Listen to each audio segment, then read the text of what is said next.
joining us today to talk about all these issues, we've got in the studio with us Ronilo Balbieran, an economist from the University of Asia and the Pacific. Good morning, Professor. Thanks for being with us here today. Good morning, Regina.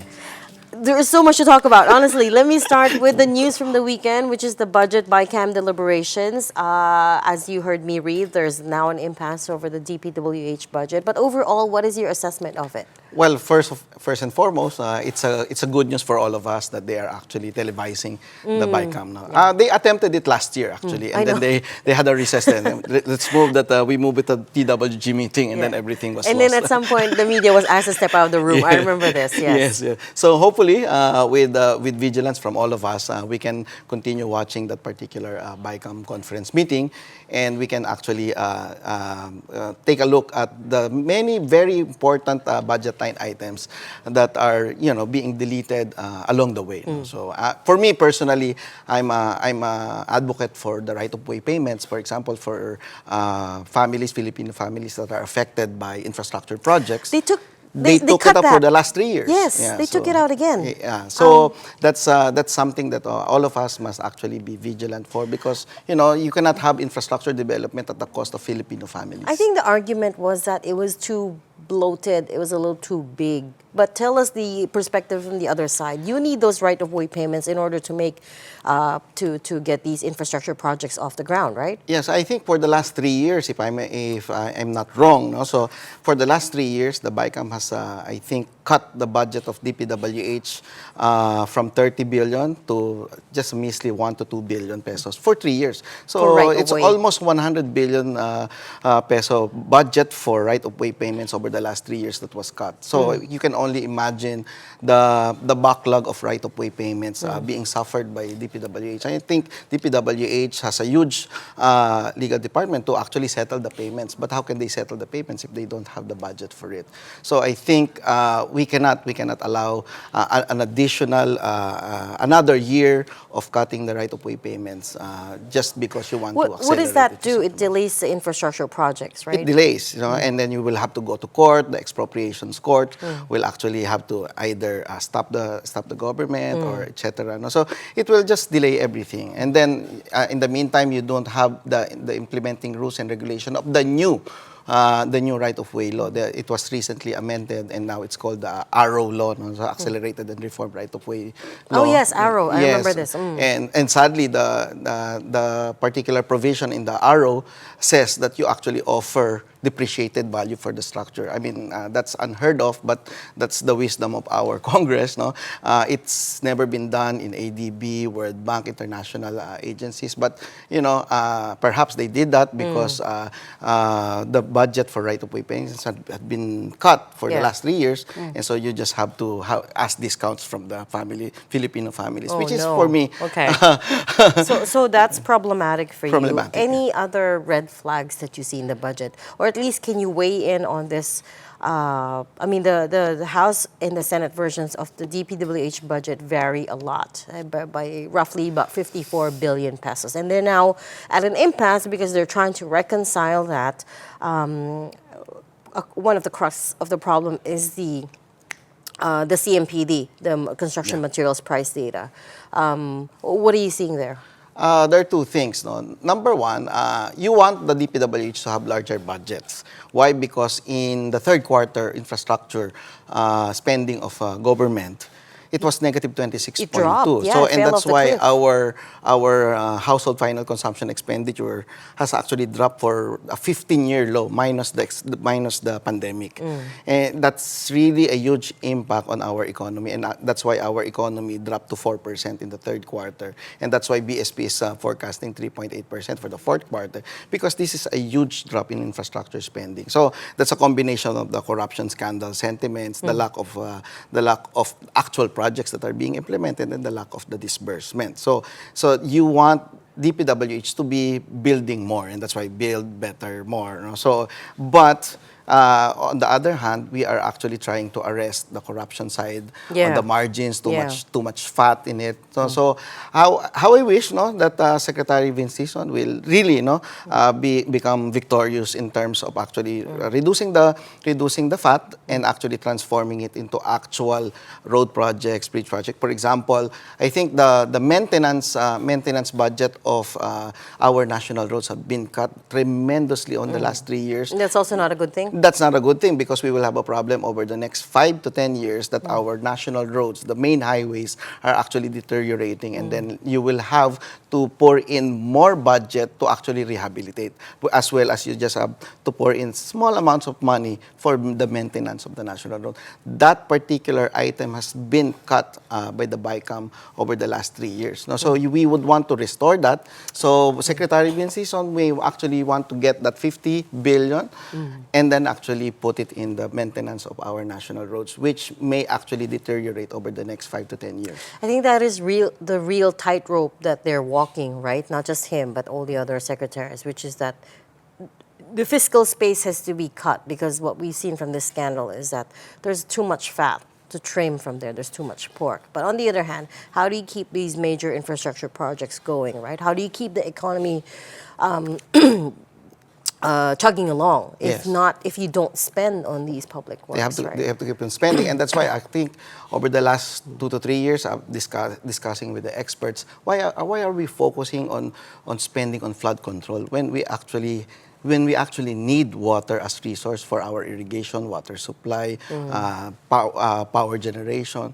You may actually want, and actually it was instructed by our president, no, to actually put together DPWH, National Irrigation, and the DNR to actually, reallocate some of the flood control budget to an integrated water resource project, like an multi-purpose irrigation dam that actually serves flood control, irrigation, water supply, and hydropower. So I think I would wish that these items will be actually augmented for these types of multi-purpose integrated water resource project, rather than another series of flood control projects that will go to those projects. The problem is, as we now know, that a lot of the flood control money went to the wrong hands, right? Went to people's pockets. And I don't think up until this expose, until this was exposed, I don't think we were all aware of just how much was going to corruption, right? Yes. That's So we what's were all shocking about surprised this. that the total flood control budget was around 1 trillion. Yeah, and there's thousands of For hundreds, over the last if 3 not years. thousands of ghost projects out there. As a result of that, and you touched on the slowdown of the economy, we've seen a raft of downgrades for the Philippines from institutions like the ADB, the OECD, and so on and so forth. Are you seeing that we're now on a slower growth path here? Yeah. Is that the worry? So that's good news and bad news, no? So bad news, we're slowing down. So we're supposed to hit at 6.5 to 8%. The government reduced it to 5.5, and even that reduced target will not be hit. And at the rate we're going, we will actually hit between 4.9 to 5.1. No? So that's the bad news. The good news is that 4.9 to 5.1 is still one of the highest in our Southeast Asian region. So nobody would actually, try to criticize our government too much, because we are actually growing at a very, very fast rate.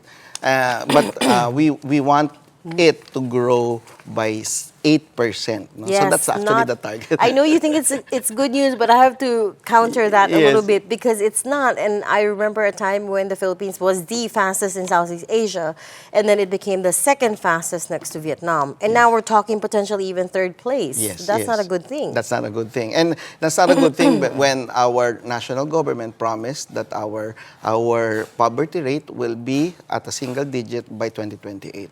And at the rate we are going, we can, from 15%, we might actually hit by 2028 around 11%. So it's still double digit. No? So that's not a good result, considering that we are actually swimming with extra cash. No? The banking sector, the number one problem of this country is that we are swimming with extra cash, and we don't know what to do with it. In the meantime, you have 17 million Filipinos living by 21 pesos per meal per person. The law says they have to allocate part of the lending, part of the loans to lower income households, right? But I think a lot of the banks are much happier paying all the fines rather than, fully complying with that. Yes, yes. So I think that the solution there is really market-based. That's a sustainable part. And so you really have to grow the economy. And what's the contribution of government? They just have to spend. But So- is okay? And they're not doing it. So 4% in the third quarter and potentially 3.8% in the fourth quarter. Are these one-offs? Do you see as far as when you look at the numbers? Is it looking like they're one-offs? Is it looking like we're gonna be in for a pain just for a stretch of time and then get back on a higher growth track, or is this the new normal for us?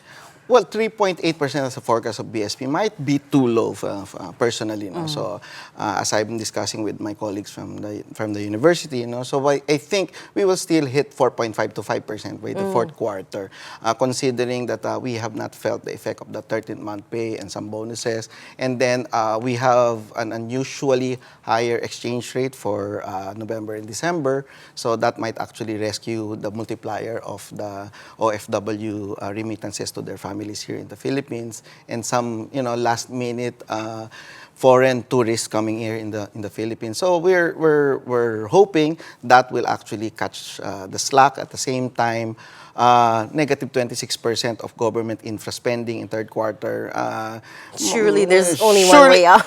We're One way assuming to go. if I assume it in my model, if I assume it just by zero, if it's just the If that same goes level back to from the zero, fourth at quarter, least. just go back to zero, we will actually hit 5% for our GDP for the full year, 5 to 5.1. So just maintain it from the Q4 last year. The problem is, I hear that things are still frozen at the DPWH because I know Vince has brought in his own people and has revamped the agency, but they're also scared to sign documents. They're also scared to, green light projects, right? Because they're afraid to get blamed for some of these problems. What I've heard is they're making some last minute changes just to catch the December 31 disbursement.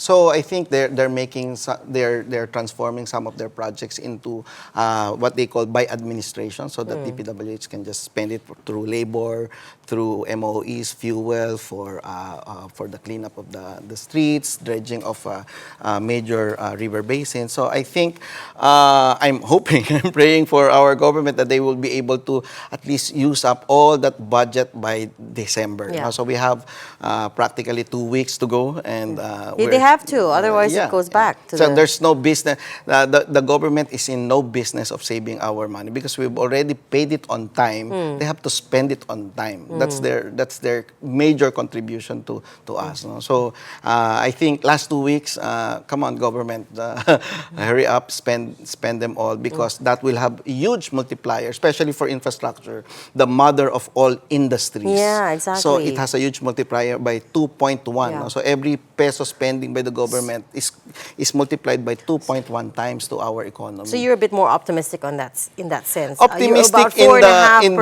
4.5%. in the pessimist range.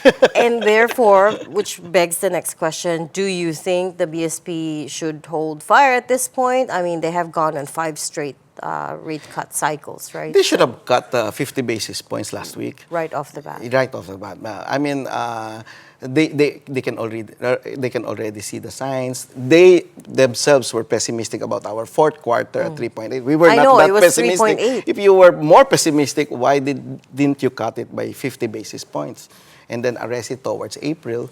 So, but 50 basis points now is better than I guess it's 25 also- today and 25 on February. It's a perennial balancing act for them as well, right? To make sure it doesn't jack up inflation. And I know we're at very manageable levels right now, but make sure that it stays well within their range, and also at the same time that they stimulate the economy enough. And maybe the thinking was, I'm no governor, obviously, but it's the last quarter of the year. It's when spending happens. Yes. Right? Well, but there's no source of inflation. The whole year average is 1.7. It's 0.3 below the minimum of 2% as a target of the BSP. No? So, and it takes 12 to 18 months. So there's time to arrest it by April, and by April you will have around 12 months to 18 months to arrest inflation if and when there is. The world economy is also slowing down. Our world oil prices is at stable. No? So there's no source of inflation right now that we can foresee, unless we can see Unless that war breaks out. or the government has figured out a way to spend 50% of our budget for the first quarter of next year. That's true. So unless that happens, I think I'm praying BSP, please help our national government. So you think they should have been more aggressive? Yes, because it's all about signal. They could very well cut as well in February. Well, you need it for the fourth quarter. By February, you only have 1 month to have that signal for our domestic and foreign investors that we're doing something more aggressive right now. So what will happen to our first quarter? Remember that the last quarter result and the full year GDP report will happen on January 30. Correct. So you would have all the realized pessimism already by February 1.